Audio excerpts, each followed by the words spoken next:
been 4 years since my last pitch tutorial. I think it's time for a new one. Anyways, so first things first is you want to listen to the bass, to the pattern you want to cover, and find a sample that matches that as close as you can. So in this bass, you're going to be trying to go for this sort of high-pitched, fast pattern.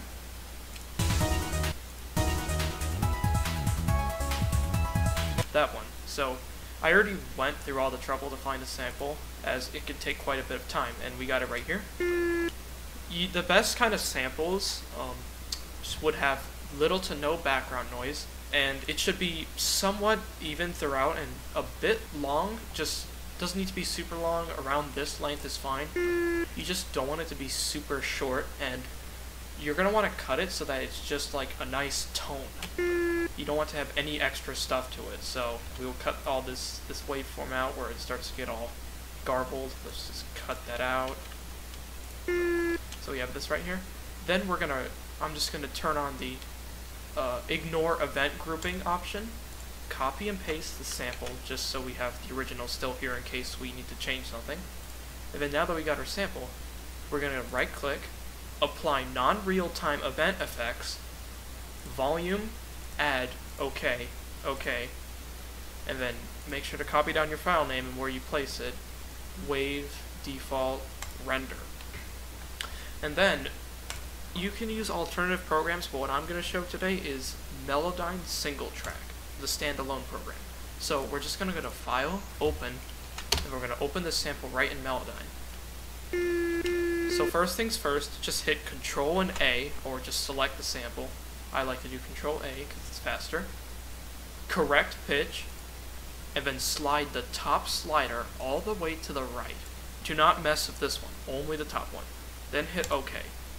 Then you're going to want to go to the second tool over here, the pitch tool. Hold down your mouse until this little menu pops up. Then while still holding the mouse, slide it down to pitch modulation tool and let go of it. And then double click your sample. As you can see, it gets rid of this sort of line that affects the pitch, and it makes it flat so that it's an even sample throughout. If you use crossfading in FL Studio, this is the biggest key to making your samples work better with that feature. So now we're just going to save this sample. You can overwrite it. If you ever get a crash when that happens, it occasionally happens, all you need to do is just click in Vegas so that this is not selected anymore, and then save it again. So once we got our sample in Vegas, this is the beginning of the Vegas pitching part. If you want to know how to do it in FL Studio, which is what I highly recommend and what I use all the time, skip ahead to the time that I will edit in. So now that we got our sample, I recommend just deleting this one right after, so delete that, place it in the timeline, and then before you start pitching, this is the most important step of Vegas pitching, you go to right click the sample, Properties, time stretch / pitch shift. Let's actually just pitch it up to 7, for example. By default, it goes to elastic. I don't know how to say it, but that's what I think. It defaults to efficient. Now, if you listen to this when it's at +7, I'll put it in a loop. There's this awful clicking sound at +7, and not only that, but the sample starts to just sound not as clean the higher or lower you go. The easiest solution to this, Properties, make sure you're at a certain pitch level, so Properties, Elastic, and then change Efficient to Soloist Speech. You can also try out Pro, but I think Soloist Speech sounds probably the best for samples. As you can see, it's a much cleaner sample, and the reason there's still clicks is because, as you can see, there are no tiny fades here. So what I recommend is just zoom in, cut a little bit, and then just drag it there to the end.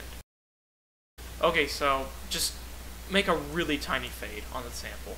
This will get rid of the clicks. Like, a lot of the problems I see with people using Vegas pitch is that they have really tiny clicks. There's some tiny clicks on the sample, and the pretty much 95% of the time, I bet it's because there's no tiny fades. As you can see, there's no sort of click there anymore, and I could probably just cut a little bit from that. Now that's a pretty good sounding sample. So now, we're going to take this sample, go to our starting point of the bass. I'm going to place the sample down. And then how I like to start pitching in Vegas is take a loop. You're going to put a tiny loop around the sample, and you're just going to keep that playing until and hit plus or minus to pitch shift it to the right note. And how can you tell? Well, right now you can hear the sample, it just doesn't fit. There's almost like a tension there. And then once you keep hitting it, just do it slowly. And when it's on the right note, you'll hear that it almost matches of the sound. There's no tension, it just feels fitting. I can pitch shift it down 1. You see, it sounds wrong.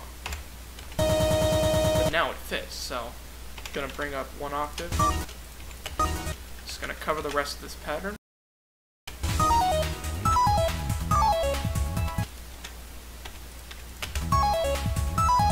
Now that's sounding pretty good so far, but it still feels a little dry. So we're gonna add some effects to this to make the pitch just sound a little bit more fitting and a little bit more full.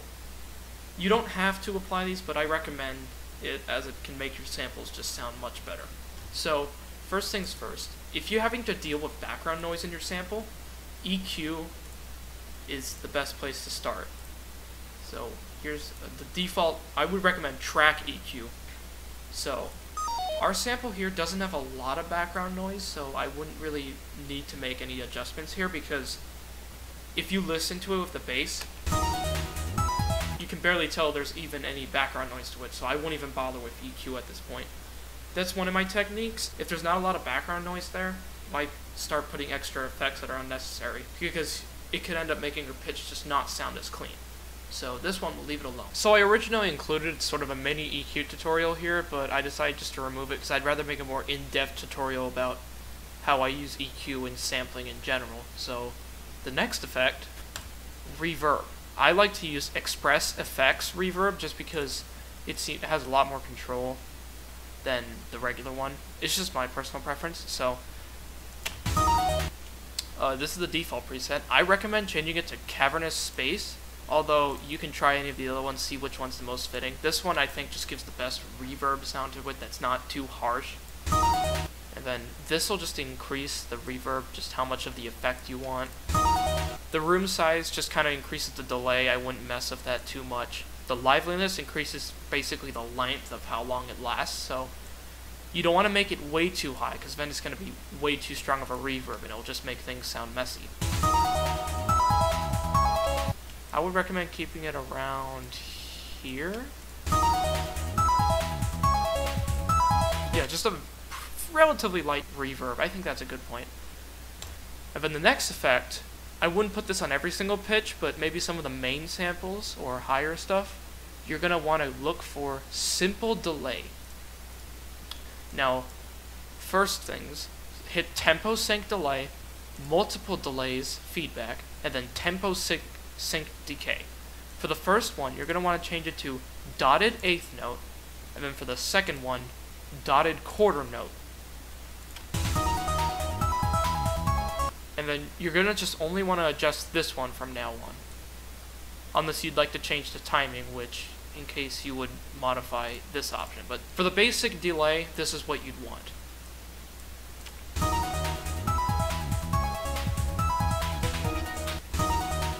You're basically looking for it to sort of add a little extra of like an echo to it, but not just very subtle. I think this is around a good point.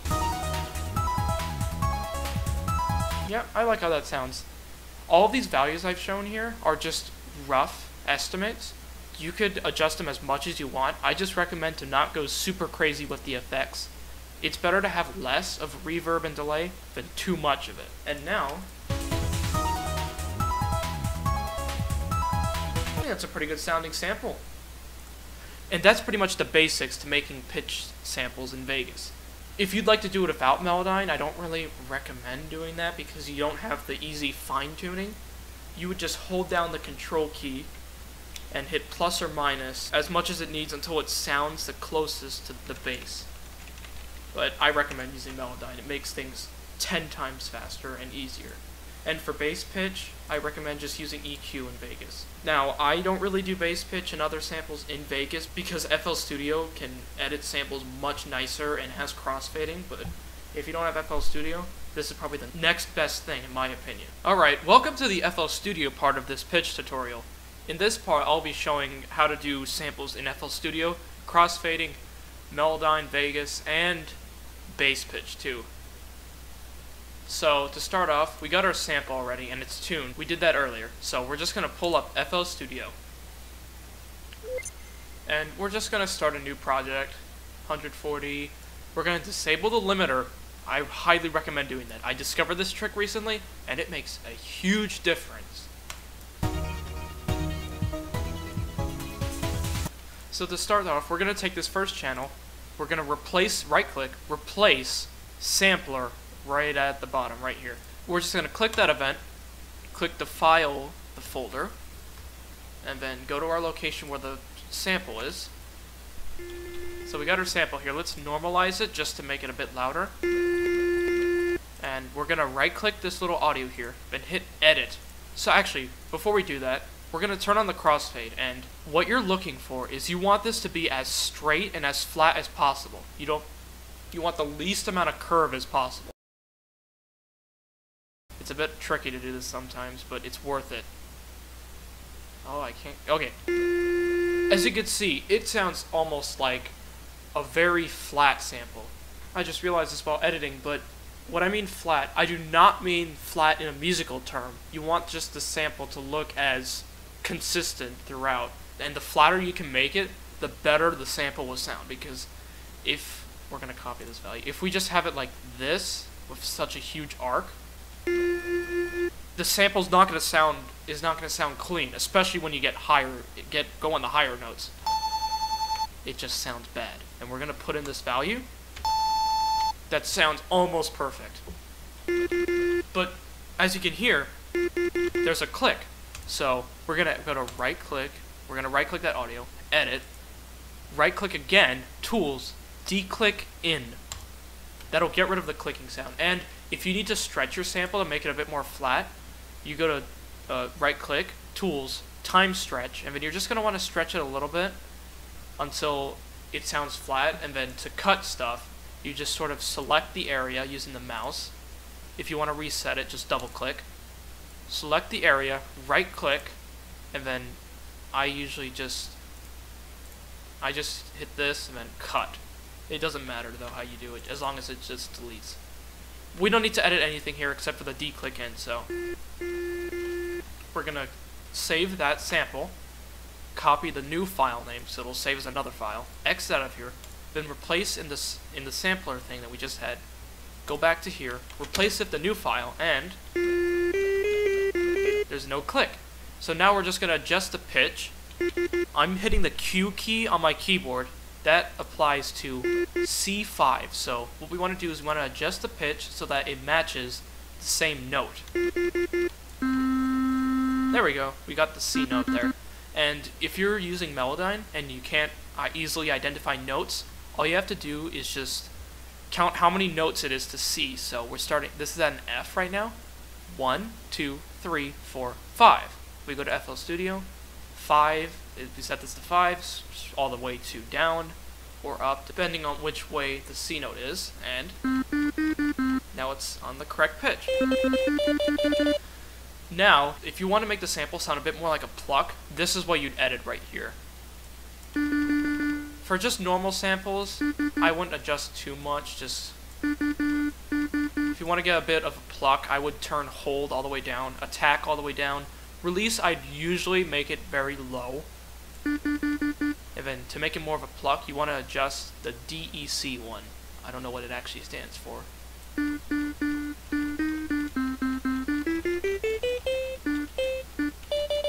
We got this nice pluck sound to it. If you want to do the sort of sliding pitch in FL, you're going to click this third tab here. Porta, just this button here, and it's that easy. So now we'll just start a new pattern. We're gonna name, we're just gonna hit the plus button here. We're gonna name it main pattern. We're going to slide that over in the section that we need. So right there, and now we're just going to simply cover that exact same spot in Vegas, but through the piano roll, which I think is much easier to use than having to spam plus or minus keys like in Vegas.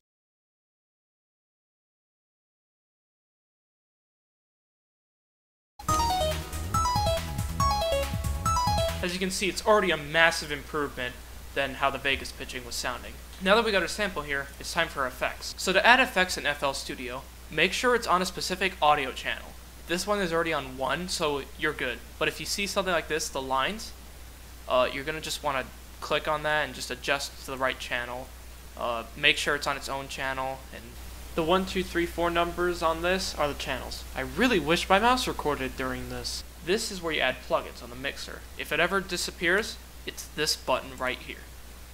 So you're going to want to go to slot 1, or it really doesn't matter, and I like to use Fruity Reverb 2. I've heard some people don't really like how this sounds, but personally to me, I think it's fine for what it does. Now a lot of the times I really just use the default presets.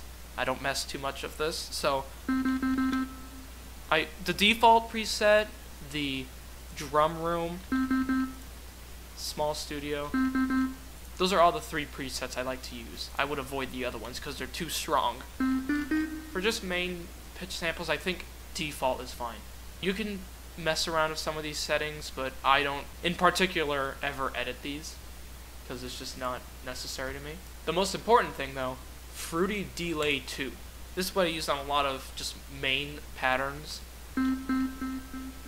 As you can see, it matches the pretty much the same settings in Vegas, but the feedback that comes, it's a bit more consistent, while in Vegas it's kind of like note, feedback, and then it just goes super quiet, feedback, feedback. And I just think in FL Studio, it handles it much nicer. So you're going to want to adjust really this one most of the time. You don't want to make it too loud, but you don't want to make it too quiet to the point where it's unnecessary. I think that's around good. See, that's a bit loud. Let's make it a tiny bit quieter. Now that sounds pretty good. Probably one of the main reasons I'd want to use FL Studio over Vegas pitch shifting is one plugin called Fruity Parametric EQ2. This looks like track EQ in Vegas, but it works so much better than the one in Vegas that I would move to FL Studio solely so that you can get access to this. It just works so much nicer, and it's great at removing background noise. For this sample, and it also shows you where the frequencies are, where you can adjust. Now I'm thinking this one's a bit lacking in the lower end, so we're just going to increase it a bit.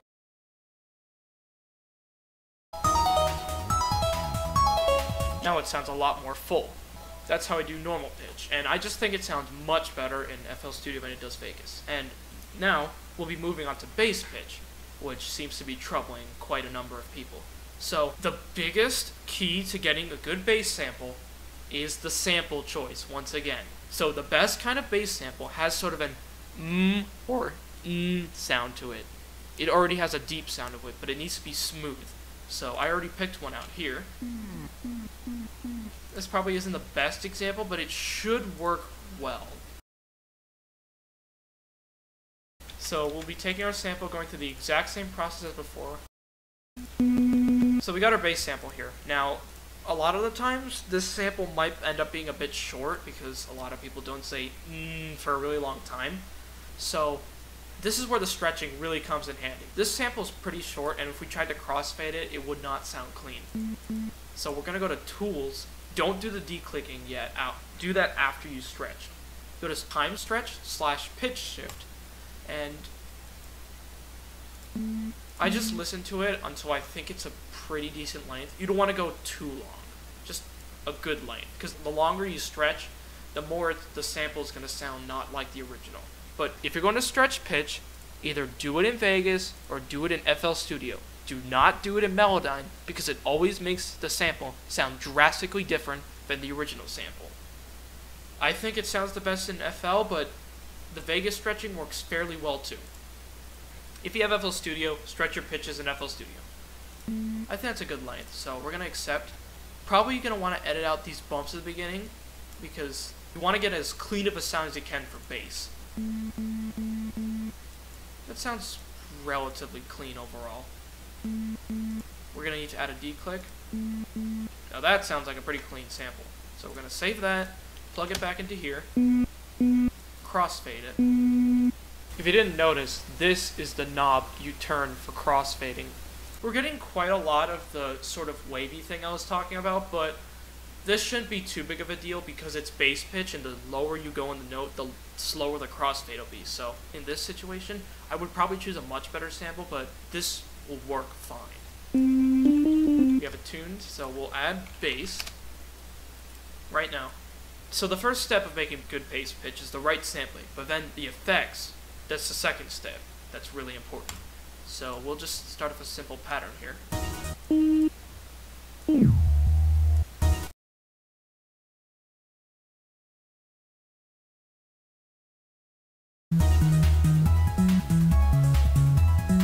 That already sounds pretty good just by itself. But I'd like to add some extra effects to it.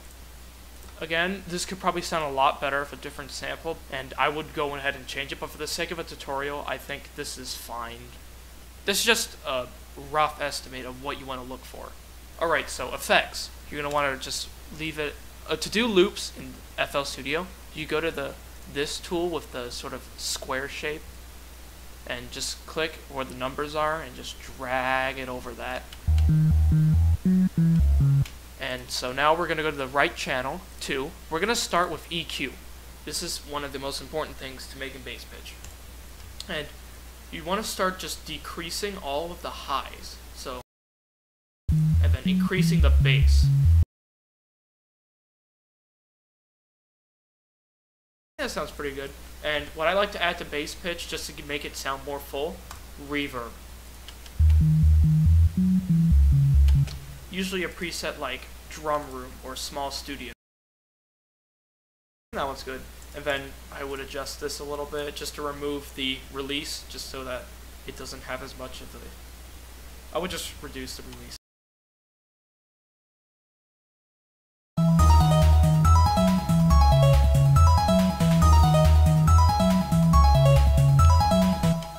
So that is pretty much how I do pitch for remixing. In my future tutorials, I will be doing timing, chorus.